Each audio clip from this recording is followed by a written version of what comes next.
YCP టీడీపీల మధ్యన cold war కాదు, open వారే నడుస్తోంది.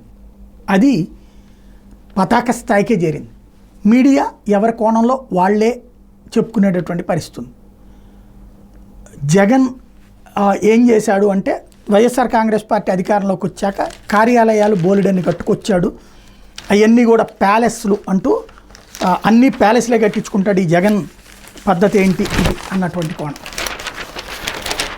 ఇది ఫోటోలు ఫుల్ ప్లేడ్జ్డ్గా ఓ పేజీ స్టోరీ రాసుకొచ్చింది. అన్ని ప్యాలెస్లు నిజంగా చాలా బాగున్నాయి.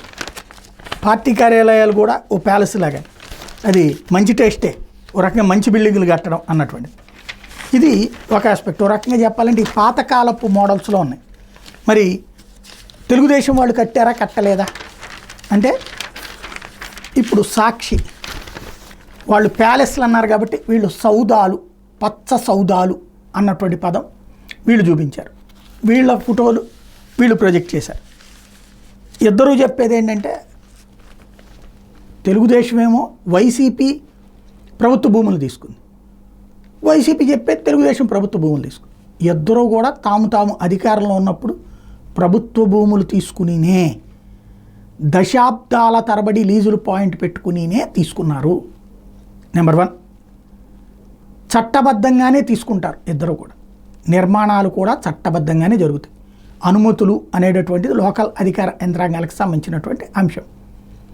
అక్కడ చేయొచ్చు, చేయకపోవచ్చు. ఇప్పుడు కూల్చేస్తారా, అదొకటే చూడాల్సినటువంటి అంశం. ఇప్పుడు ప్రస్తుతం ఉన్నటువంటి అంశం ఏంటంటే, అసలు ఎవరు డబ్బులు ప్రభుత్వ భూమి తీసుకోకుండా కట్టిన వాళ్ళు ఇద్దరే కనబడుతున్నారు ఆంధ్రప్రదేశ్లో.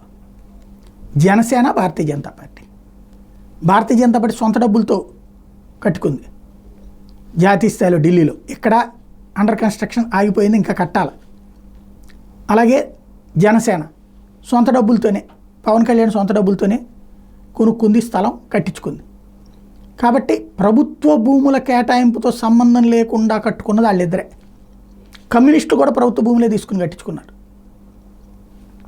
కాబట్టి కథ అయితే ఎవరికి వాళ్ళు ఎదురోళ్ళం దొంగలు చేసుకుని చూపెట్టుకునేటటువంటి క్రమంలోనే ఉన్నారు. ప్రజలు దీన్ని ఏ రకంగా చూస్తారో చూడాల్సి ఉంది.